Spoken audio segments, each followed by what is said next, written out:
오늘날 신앙인은 물론이고 세상 사람들까지 이구동성으로 하는 말이 있습니다. 무슨 말인지 아시겠어요? 세상이 말세다, 이런 얘기를 많이 합니다.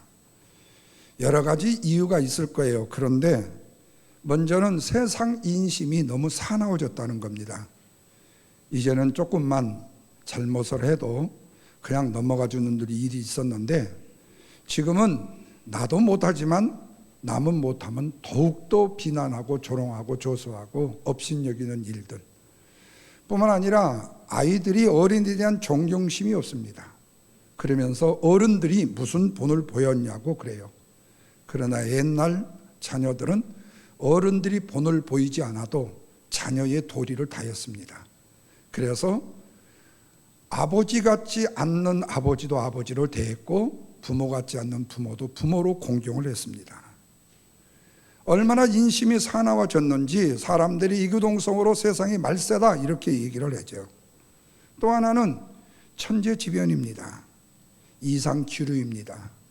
지진이 나고 폭우가 쏟아지고 여름에 뭐가 납니까? 우박이 쏟아지고 등등의 재해현상으로 인해서 많은 재해가 생겨집니다. 그래서 세계를 보게 되면은 봄, 여름, 가을, 겨울이 따로 없어요. 여기서는 이런 일, 저기서는 저런 일, 거기다가 테러까지 임해서 아주 엄청난 고통을 겪고 있죠. 자, 이렇게 혼탁한 세상이 되다 보니까 이런 이상의 기류를 타고 생겨난 것이 있습니다. 그게 뭐냐면 종말론 이단자들입니다. 이들이 극성을 부려요. 얼마 전 한국 뉴스에서 보셨죠? 대기근을 피해야 된다.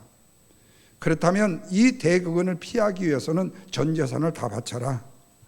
만약 전 재산을 바치거나 바치지 않고 신앙생활을 하면서 교회에 다녀서 쑥덕쑥덕 끝나거나 아니면 불평불만을 한다거나 그게 말이 되느냐고 원망을 한다면 그들은 가만히 두면 안 된다. 타작을 해야 된다. 그래가지고 아이가 어린애 뺨을 예배 시간에 때립니다. 그리고 좀 불순종하고 불평불만한 사람이 고발이 들어가면 나오라고 해갖고 강대상 앞에다가 놓고 목사라는 작자가 귀사장머리를 그냥 붙여댑니다. 예. 그것만이 아니에요. 개인적으로 미팅이 모였을 때는 딸이 엄마의 뺨을 때리는 거예요.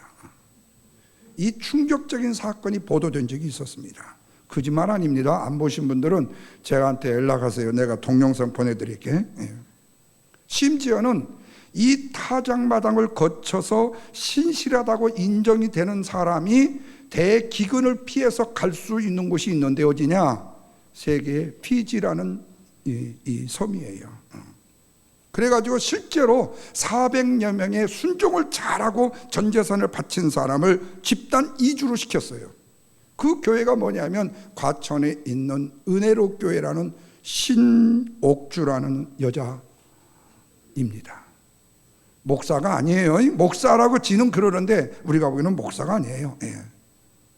한국 교회는 물론이고 한국 사회에 칼을 놓은 날을 야기시킨 일이 있어서 엄청난 충격이 일어났습니다. 지금 재판 중에 있는데 그 교인들은 지금도 우리 목사님은 진짜라고 지금도 기도하는 그 우스꽝스러운 모습들을 보게 되어져요. 또 하나의 이다인 엘리야 복음 선교원이라는 곳이 있습니다. 여기는 한국의 전쟁서를 퍼뜨려 가지고 신도 1000명을 국외로 이주를 시켰어요. 이 단체는 교회가 아닙니다. 교주 박명호라는 옛날에 자칭 하나님이라는 사람이 세운 사이비 교단입니다. 근데 이들이 지금 1000명이 어디가 있는 줄 아세요? 남미의 안데스 산맥 아래에 있는 천년 왕국이 있다면서 집단 이주를 시킨 그런 이단들도 있었습니다. 또 하나는요, 근래에 몇 년 전에 우리 미국에서 일어난 일입니다. 인체에 삽이 많은 베리칩이라는 것이 요한계시록 13장에 나오는 짐승의 표 666이라고, 저한테도 아는 목사 사모들이 저한테도 카톡이 많이 왔습니다. 미국에서 조심하라고, 김 목사도 베리칩 맞지 말라고. 환장할 노릇을 목사라는 작자들이, 죄송해요. 아이고, 이것도, 이거 취소. 예. 목사라는 분들이, 그렇게 연락이 와요. 그걸 주장한 이단이 있습니다. 그게 뭔 줄 아세요? 오바마 대통령 때 의료보험법을 시행했잖아요. 그래서 미국에 사는 교포는 물론이고 미국 사람들에게 강제로 베리칩을 침투시킨다는 거예요. 그래서 이것이 확산된다고 믿고 교포들이 어디로 갔냐? 한국으로 도망을 쳤습니다. 한국으로. 그런데 더 무서운 일이 한국에서 벌어졌어요. 이 교포가 베리칩을 피해가지고 한국으로 왔더니 2014년 12월 달에 홍혜선이라는 여자 아세요? 이 여자가 예언을 했습니다. 곧 한국에 전쟁이 난다고. 그러니까 미국에서 피해간 사람이 베리칩 때문에 미국으로 돌아올 수도 없고 한국은 전쟁이 난다고 그러니까 어디 오갈 데가 없어가지고 간 곳이 어디냐? 태국으로 갔습니다. 그래서 지금 태국에 가 있는 신자들도 있다는 거예요. 여러분, 혼탁한 세상이 되어지게 되면 이상한 종말론이 고개를 듭니다. 그런데 종말론은요, 종말이라는 것은 이 세상의 마지막에 대한 말씀입니다. 우리가 잘 알아야 되는 것은 종말론은 두 가지로 나눕니다. 하나는 개인의 종말과 우주의 종말을 얘기합니다. 그런데 그리스도인에게 있어서 종말이라는 것은 무서움이 아니에요. 진노가 아니에요. 축복이고 감사인 것입니다. 왜? 우리는 종말이 되면 어떻게 되니까요? 주님이 재림하실 때 같이 구름 타고 천국으로 간다니까요. 그런데 왜 두려워하고 무서워해요? 요한복음 19장에 보면 종말에 파괴와 공포의 사건이 일어나는 것이 아니라 신부의 혼인잔치로 묘사되고 있다는 거예요. 그런데 오늘날 작금의 현실에 있어서 종말을 신랑 신부의 혼인잔치로 비유로 하는 것이 아니라 공포와 두려움으로 인식하게 만드는 이단들이 있다는 거예요. 그래서 우리가 꼭 알아야 될 것은 뭐냐? 성경적인 종말론이라는 것은 밸런스가 함께 합쳐진 거예요. 그러니까 균형이 종합적인 것이 바로 성경적 종말론입니다. 그런데 이단들은 뭐냐? 한 가지만 집중해서 강조하랍니다. 그래서 성경적인 종말론은 종합적인 균형이 임해진가에 반해서 이단들의 종말론은 단편적이라는 얘기예요. 예를 들면 지구가 파괴된다. 예수님이 몇 년, 몇 월, 며칠, 언제 재림한다. 그리고 어디로 피신을 해야 산다. 이런 것을 주장하는 사람들이 바로 사이비 극단적 이단자들입니다. 근데 그 반대쪽에서 재림에 대해서 이단적 요소를 갖고 있는, 죄송해요 표현이, 이런 재림에 대해서 무관심한 극단도 있다는 거예요. 그쪽이 어디예요? 바로 오늘날 우리들 쪽이에요. 우리들 쪽. 늘 주님께서 다시 오신다는 말씀을 수없이 들어요. 성경도 보았어요. 그런데 지금까지 2000년 동안 주님이 오실 기미가 보이지 않더라는 거예요. 그래서 주님이 다시 오신다는 말을 믿기가 어렵다는 거예요. 그래서 이북에서 미사일을 수백 발을 동해안으로 쏘아도 저 폭탄은 저리 떨어지는 것이지 우리나라는 절대로 떨어지지 않을 것이라고 늘상 아주 정확한 수령에 대한 신뢰를 가진 분들이 있듯이 말이에요. 마치 주님은 언제 오시리라는 얘기에 대한 실감이 나지는 않는 거예요. 솔직히 말씀을 드리면 저도 그쪽에 속한 사람이에요. 왜요? 저는 생각에 제가 죽을 때 주님이 오시든지 아니면은 내가 죽고 난 다음에 주님이 오시든지 둘 중 하나쯤 했으면 좋겠어요. 왜? 내가 먼저 죽으면은 조금 아까운 것 같고, 그래서 주님이 내 죽을 때 같이 오셨으면. 아니, 저만 생각하는 것이 아니라 거의 모든 그리스도인들이 이런 생각을 하고 있지 않을까 생각을 해요. 그런데 오늘 본문의 말씀의 예언은요, AD 70년에 예루살렘의 멸망을 예언한 내용이 무화과 나무에 비유해 갑니다. 이 예언의 결론은요, 깨어 있으라예요. 그러면 깨어 있는다의 반대는 뭐죠? 잔다라는 뜻이에요. 그러면 깨어서 뭘 해라는 말인가? 언제 주님이 오실지를 두 눈을 부릅키고 망을 보면서 기다리라는 말씀인가? 그러나 예수님은 깨어 있으라고 주신 이 말씀은 종의 비유로 주신 말씀이에요. 다시 말하면 주님은 반드시 오실 것이다. 언제인지 모르지만, 그러나 늘 주님이 언제 오실지 모르지만 맡은 일에 최선의 충성을 다하라는 말씀이에요. 그것을 망각하고 게으르고 자고 있다가 주님을 맞이해서는 안 된다고 말씀하고 있습니다. 그렇다면 성경적인 종말론을 맞이하는 태도의 모습은 뭔가? 내가 좋아하는 것만 따르지 말라는 거예요.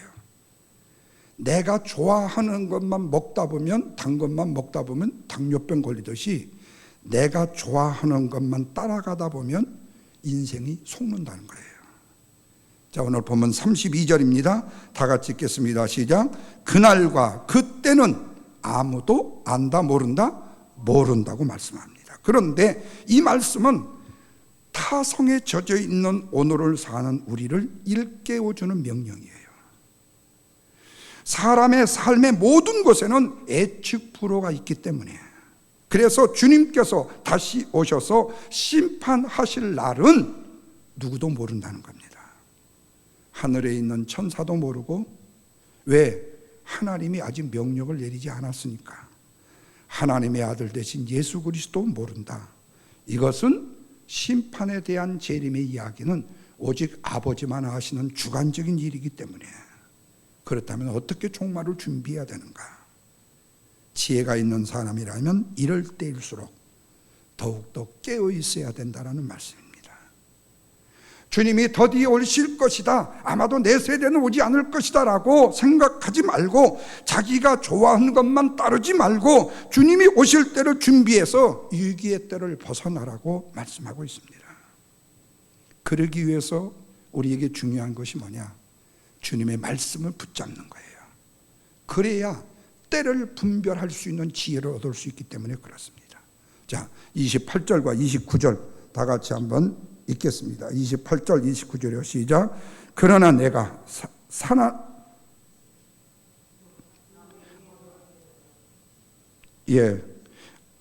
다시요. 28절 29절이요. 무화과 나무의 비유를 들으라. 그 가지가 연하여지고 잎사귀를 내면 여름이 가까운 줄 아나니, 이와 같이 너희가 이런 일이 일어나는 것을 보거든 인자가 가까이 곧 문 앞에 이른 줄을 알라. 이렇게 말씀해요. 이 말씀에서 무화과 나무의 비유를 보여주신 분이 누구시다고 말씀하죠? 하나님이시라는 겁니다. 주님은 이것을 보면서 시대를 분별하여 알라고 말씀을 해요. 무화과 나무의 잎사귀가 연해지고 그 잎사귀가 나게 되면 그때는 여름이 멀지 않았다는 거예요. 그러나 나라 안팎에 환란의 소문이 들린다거나 가정에 불화가 생기고 사랑이 식어질 때 말세라는 겁니다. 주님이 이루신 줄을 깨달아야 된다고 말씀하고 있어요. 그리고는 33절에서 뭐라고 그러죠? 다 같이요. 주의하여 깨어 있으라고 말씀합니다. 그때가 언제 일는지 모르기 때문에. 그런데 사람들은 이 환란의 다음 세대야 일어날 줄로 생각한다는 거예요. 그래서 주님은 29절에서 뭐라고 말씀해요? 인자가 가까이 문 앞에 이른 줄을 알라고 말씀해요. 그리고 30절에서는 다 같이요. 시작. 이 세대가 지나가기 전에 이 모든 일이 다 뭐라고요? 이루어지리라고 말씀합니다. 이 말씀은 무슨 뜻이에요? 그 누구도 이 환란을 피할 자는 아무도 없다는 말씀이에요. 여러분, 하나님은요 가볍게 말씀하시는 분이 아닙니다. 그리고 내가 하신 말씀을, 당신이 하신 말씀을 실현하시는 분이 아니고, 나는 못하면서 남보다 하나는 분도 아니십니다. 오늘날 젊은이 세대들이요, 우리 교회는 그런 친구들이 없지만 나이 먹은 어른들, 한국으로 말하면 일베 회원들은 다 썩었다 이런 말들을 한대요. 그래서 뭐 일베는 썩었다 해갖고 한때 유행한 적이 있었다고 그래요. 근데 묻습니다. 그러면 젊은 세대는 덜 썩고 싱싱합니까? 나에게 부정할 수 있는 기회가 없어서 부정을 못할 뿐이고, 내가 부정적으로 돈을 벌 수 있는 기회가 없어서 못 벌 뿐이지, 기회가 지워진다면 누구도 썩을 수 있는 기회는 누구에게도 다 있다 그 말이에요. 너무 자만하거나 자신만만하지 말라는 거예요. 세대에 대한 비판을 하지 말라는 거예요. 왜? 죄인의 근성이라는 것은 자기가 좋아하는 것을 믿고 싶고요, 믿고 싶은 것을 믿고 믿지 않고 싶은 것은 절대로 안 믿어요. 이게 바로 죄인의 근성이에요. 다시 말하면 진리는 믿어야 되고 세상은 믿지 않아야 되는데, 진리를 믿지 않고 세상을 믿는 거예요. 사람의 말을 믿어서는 안 되는 것인데 내가 존경하는 사람의 말은 믿는 거예요. 그러나 진짜로 하는 얘기는 믿지 않은 거예요. 그러면 왜 이단에 빠지는가? 자기가 좋아하는 것을 말해주기 때문에 이단에 빠지는 겁니다. 그러나 여러분 아십시오. 건강한 교회는요, 듣고 싶은 말씀이, 내가 좋아하는 말씀이 하나님의 말씀 성경에는 없기 때문에 듣기 싫더라도, 어렵더라도, 힘들더라도 말씀이 전해지는 것입니다. 얼마든지 하나님은 여러분을 축복하십니다. 하나님을 믿으세요. 하나님은요, 모든 여러분의 인생의 모든 문제를 해결해 주실 것입니다. 하나님 앞에 기도하세요. 하나님이 그 문제를 해결하실 겁니다. 그거 날마다 몇백 번이라도 할 수가 있어요. 근데 밥 안 먹고 기도만 한다고 해서 하나님이 다 이루어 주시는 것은 안 하잖아요. 근데 사람들은요, 듣기 좋은 말을 듣기 위해서요, 자기가 좋아하는 말을 듣기 위해서요, 이리저리 찾아다니잖아요. 그리고 그걸 믿는 것입니다. 그래서 여러분, 이단성이라는 것은요, 그 사람의 마음속에 존재하는 것이에요. 이단자도로 빠진 사람들의 마음속에 바로 그 이단성이 존재하고 있는 것입니다. 그래서 이단자는 이 변화가 불가능한 거예요. 자기의 욕심을 채울 말씀만 찾아다니니까 변화가 불가능하다는 얘기입니다. 그래서 한번 빠진 사람을 보십시오. 뭔가에 빠진 사람을 보십시오. 제가 아는 사람이요, 무슨 한국의 뭐 정론 정토 여기에 빠져가지고요, 그 사람은 그 정론 정통 가는 사람은요, 예수님 말씀, 부처님 말씀, 공자님 말씀, 세상에 링컨 말씀, 좋은 말씀은 다 갖다 붙여갖고 해줘요. 거기에 빠져가지고 뭐 1억을 바쳤다나 2억을 바쳤다나 그랬더니, 그렇게 돈을 많이 바치니까 그 재단에서 벤츠차를 하나 사주었대. 하나 사주었대. 운전수까지 붙여줘가지고. 그래서 이제 계속 이 정토 이것을 믿으라고. 그런데 그렇게 하는 이유가 뭔 줄 아십니까? 아직 바치지 않는 남은 재산 때문에. 그걸 아직 안 바치니까. 사랑하는 여러분, 듣고 싶은 말만 골라서 따르지 말라고 말씀합니다. 그래서 디모데후서 4장 3절에서는 자기의 사욕을 따를 스승을 많이 두지 말라 그렇게 말씀해요. 골로새 3장 5절에서는요, 탐심은 우상 숭배다 이렇게 말씀합니다. 그리고 이단에 빠지는 이유는요, 듣고 빠지는 게 아니에요. 내가 원하는 욕심을 따라감으로 인하여서 이단에 빠지는 것입니다. 듣고 빠졌다고요? 아니에요. 내 욕심에 내가 빠지는 거예요. 둘째로는요, 미래는 절대로 나한테 갑자기 좋고 나쁜 것으로 찾아온 것이 아니라는 겁니다. 28절 다시 보십시다. 무화과 나무 비유를 배우라. 가지가 연하여지고 잎사귀를 내면 여름이 가깝다. 이스라엘은 봄이 짧습니다. 환경적으로요. 봄을 느낄만 하면 바로 여름이 와버려요. 이 말처럼 종말은 내 이야기가 아니라고 생각한다는 거예요.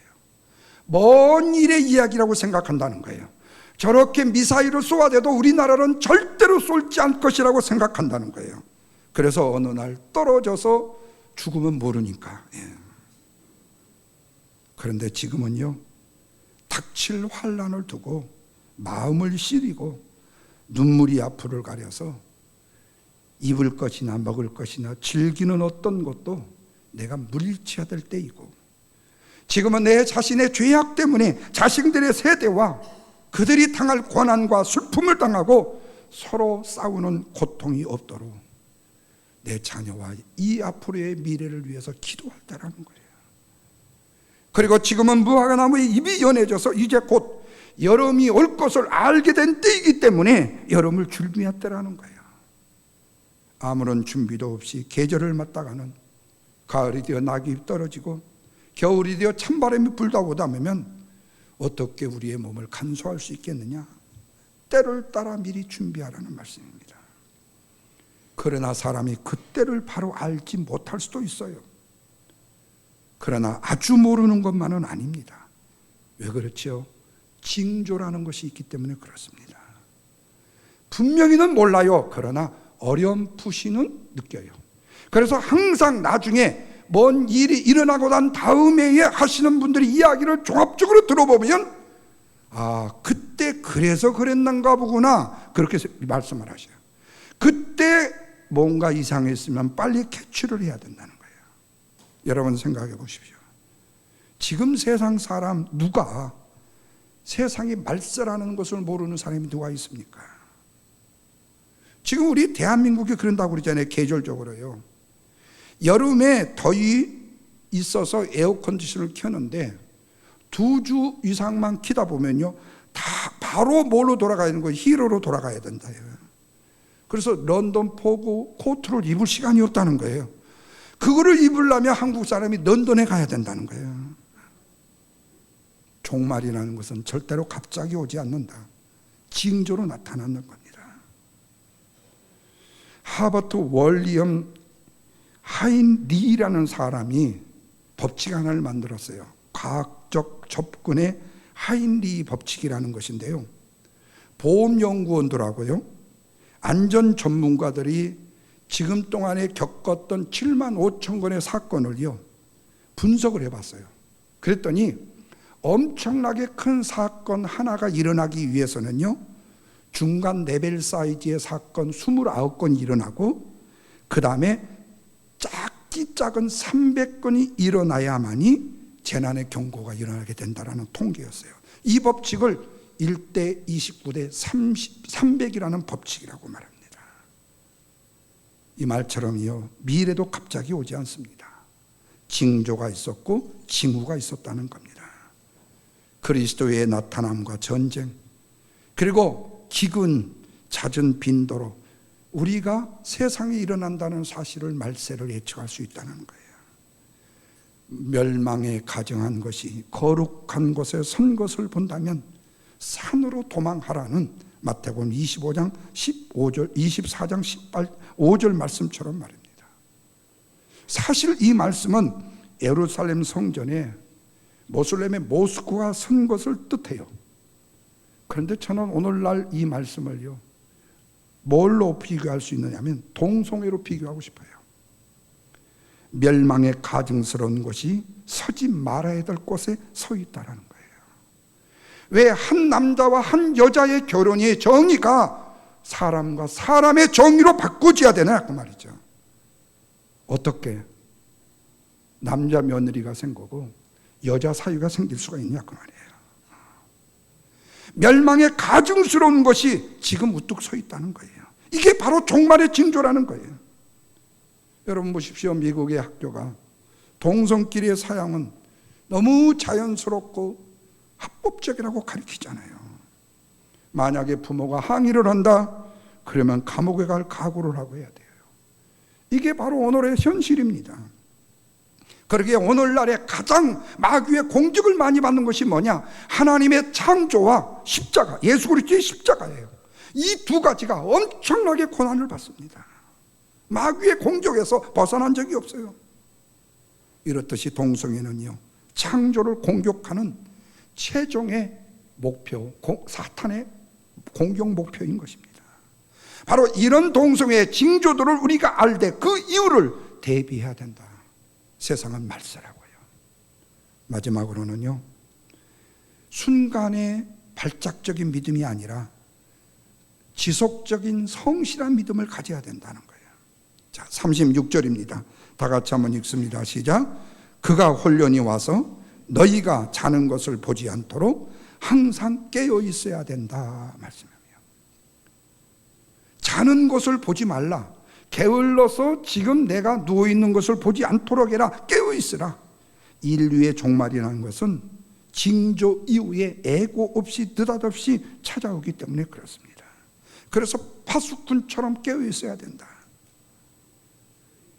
배가 뒤집어졌는데도 너희들 가만히 있어라, 가만히 있어라 방송했더니 순진하게 그 안에 있다가 다 운명을 달리했던 세월의 아이들이 되어서는 안 된다는 거예요. 마냥 그냥 기다리는 것이 아니라 살 길을 찾으라는 거예요. 나한테 어떤 축복이나 어떤 기회가요, 그냥 굴러 들어오는 것이 아닙니다. 기회가 있을 때 그 기회를 잡는 것이고, 그 기회가 우리에게 주어질 때 그 기회를 취하는 거예요. 그래서 우리의 삶의 노력도 필요한 거예요. 누가 우리를 얼마만큼 존경하고 우리를 얼마만큼 사랑해서 당신이 아니면 안 된다고 나를 대통령에 세우고 당신이 아니면 안 된다고 나를 그 무엇에 세워줄 자가 어디 있냐 그 말이에요. 현재 나에게 주어진 일과 사명의 성실을 다하라는 거예요. 주님께서 마지막 말씀에 뭐라고 그랬어요? 나에게 고난과 사물을 맡기고 가셨다고 말씀하잖아요. 그래서 하나님을 예비하는 사명, 주님의 복음을 전하는 선교의 사명에 열심을 다해야 된다는 겁니다. 이것이 바로 말세를 살아가는 성실하게 깨어있는 성도의 모습이기 때문에, 그리고 또 한 가지 기억해야 될 것은 다수의 의견이 답이 아니고 전문가의 의견이 정답만은 반드시 아니라는 거예요. 진짜 정답은 뭐지요? 오직 하나님의 말씀만이 정답이라는 말씀입니다. 그러기 우리는 어떤 상황이 온다 할지라도 말씀을 따라야 되는 거예요. 어떤 환경이 있다 할지라도 흔들리지 말아야 되는 거예요. 어떤 어려움이 있다 할지라도 뒤로 물러서서는 안 됩니다. 오직 하나님의 말씀에만 귀를 기울이고 사는 것이 바로 우리가 살아야 될 삶의 목표요, 가장 능력 있는 삶이라는 말씀입니다. 여러분 혹시 마르바돈이라는 사람이 한 종말이라는 이 얘기에 대해서 혹시 들어보셨나요? 마르바돈에 대한 종말론이요, 마지막 종말론이요. 그 사람이 쓴 약할 때 기뻐하라는 책이 있습니다. 복이는 사람인 책이 있어요. 근데 이 책에서 이렇게 기록을 했어요. 종말에 대한 징조는 오직 한 가지다. 모든 무릎을 꿇게 만들 그리스도께서 구름을 타고 오시는 영광스러운 모습, 바로 그것이 종말이다. 그때가 올 때까지 종말을 추측하는 사람들을 쫓지 마라. 예수님은 경고하고 계신다고 그가 그 책에서 서술하고 있습니다. 그래야 우리는 하나님의 나라의 일을 쉬지 말고 힘써 애써 수고해야 되겠죠. 가난한 자를 돌보고 하나님의 사랑과 주의 나라를 다른 이들에게 힘있고 용기 있게 전파하는 믿음의 사람이 되어야 된다. 그리고 그 사랑의 복음이 이 땅의 현실 속에서 모든 사람의 마음 속에서 그리스도의 통치가 임하도록, 성령의 역사가 임하도록 위하여 기도하고 헌신하고 봉사하는 전력을 다해야 된다는 말씀입니다. 이것이 바로 종말을 맞이하는 성실한 신앙인의 참 아름다운 모습이기 때문에 그렇습니다. 말씀을 맺겠습니다. 예수님께서 무화과나무의 비유를 말씀하셨어요. 궁극적으로 주님께서 말씀하시려는 의도는요, 뭐죠? 전문가도 다수도 답이 아니고 오직 뭐가요? 하나님의 말씀만이 정답이더라. 이것을 때로는 모세로 선지자로 말씀하셨고 율법은 1.1획도 변함이 없다고 말씀하셨습니다. 말씀은 어떻게 된다고요? 그대로 이루어진다고요. 그렇습니다. 우리는 이 세대에 하나님의 말씀이 이루어지는 것을 보아야만 합니다. 사람의 욕심이 무엇을 성취해 나가는 것이 아니라 거룩하신 하나님께서 당신의 말씀을 이루어 나가시는 것을 보아야 된다는 거예요. 그 약속이 이루어짐을 보고 믿어야 된다는 겁니다. 그 길이 바로 뭐지요? 하나님의 말씀으로 사는 길입니다. 항상 깨어 있으라는 이 말씀이 정말 그러한가? 그 말씀을 베레아 교인들처럼 상고하고 그 말씀이 어떻게 이루어질지를 기대하고 바라보는 인생이 되어야 된다는 말씀입니다. 이런 신앙의 사람만이 주님께서 언제 오시든지 간에 분명 천국으로 들림받는 주님의 축복된 믿음의 자녀가 될 수 있기 때문일 것입니다. 기도합니다.